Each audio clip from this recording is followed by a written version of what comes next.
আজ হচ্ছে শনিবার আর এখন বাজে রাত 9:30। ছেলে হঠাৎ রাত্রিবেলায় বলল সোয়াবিনের তরকারি খাবে। ওরকম জানো তো, যখন তখন বলবে আমি এটা খাবো ওটা খাবো, খুব বিরক্ত করে।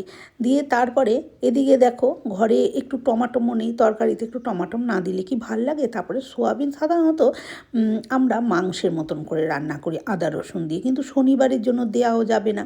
তাই বললো যে তুমি এমনিভাবেই রান্না করো। আমি তাই করে দিচ্ছি, কি আর করবো। একটুখানি গরম জল করে নিয়েছি, নিয়ে সোয়াবিনটা আমি ভিজিয়ে রেখেছি। 10 মিনিট পর সোয়াবিনটা চিপে চিপে তুলে নিলাম। এদিকে কড়াইতে সর্ষের তেল গরম করে সোয়াবিনটা দিয়ে দিয়েছি। 2 মিনিট নাড়াচাড়া করে নিয়ে স্বাদ মতন লবণ আর একটুখানি হলুদ গুঁড়োও দিয়ে দিলাম। দিয়ে নুন আর হলুদের সাথে সোয়াবিনটাকে বেশ একটু লালচে করে এইভাবে ভেজে নিয়েছি। এদিকে হলুদের কাঁচা গন্ধটাও চলে গেল। তারপরে সোয়াবিনটা তুলে নিয়ে ওই কড়াইতেই দিয়ে দিলাম সর্ষের তেল। দিয়ে তেলটা গরম হলে ওখানে আমি 1/2 চামচ সাদা গোটা জিরে ফোড়ন দিয়ে দিয়েছি। শুকনো লঙ্কা তেজপাতাও দিতে পারেন, আমি আর দিইনি। তারপরে আলুগুলো দিয়ে দিয়েছি। আলুটা 2 মিনিট নাড়াচাড়া করে নেওয়ার পরে তারপরে দিয়ে দিচ্ছি লবণ আর একটুখানি হলুদ গুঁড়ো। তারপরে নুন আর হলুদের সাথে আলুটাকে এরকম লালচে করে ভেজে নিচ্ছি। এদিকে হলুদের কাঁচা গন্ধটাও চলে গেল। লালচে করে আলুটা ভেজে নেওয়ার পর এখানে আমি 1/2 কাপ মতন জল দিয়ে দিলাম, চায়ের কাপের 1/2 কাপ, কারণ এখন কিছু মশলা অ্যাড করব। দিয়ে দিচ্ছি 1 চামচ লাল লঙ্কার গুঁড়ো, 1/2 চামচ জিরের গুঁড়ো, 1/2 চামচ ধনের গুঁড়ো, অল্প করেই মশলা দিয়ে দিয়েছি। দিয়ে ভালো করে নাড়াচাড়া করে ঢাকা দিয়ে দেবো।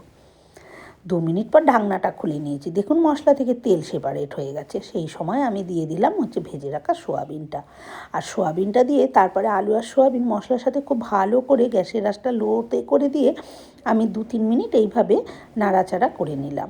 এবারে যেহেতু টমেটো নেই, সেই জন্য আমি এখানে একটু টক দই ব্যবহার করেছি। 1 চামচ টক দই একটু ভালো করে ফেটিয়ে নিয়ে দিয়ে দিলাম, আর টক দইয়ের বাটিটা ধুয়ে একটু জলও দিয়ে দিয়েছি। দিয়ে আবার খুব ভালো করে এই আলু আর সোয়াবিনের সাথে এভাবে নাড়াচাড়া করে নিচ্ছি।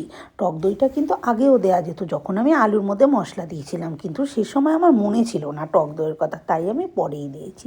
দিয়ে ভালো করে যখন শুকনো শুকনো হয়ে গেছে মশলার সাথে সমস্ত কিছু কষে, তখন আমি দিয়ে দিয়েছি পরিমাণ মতন জল।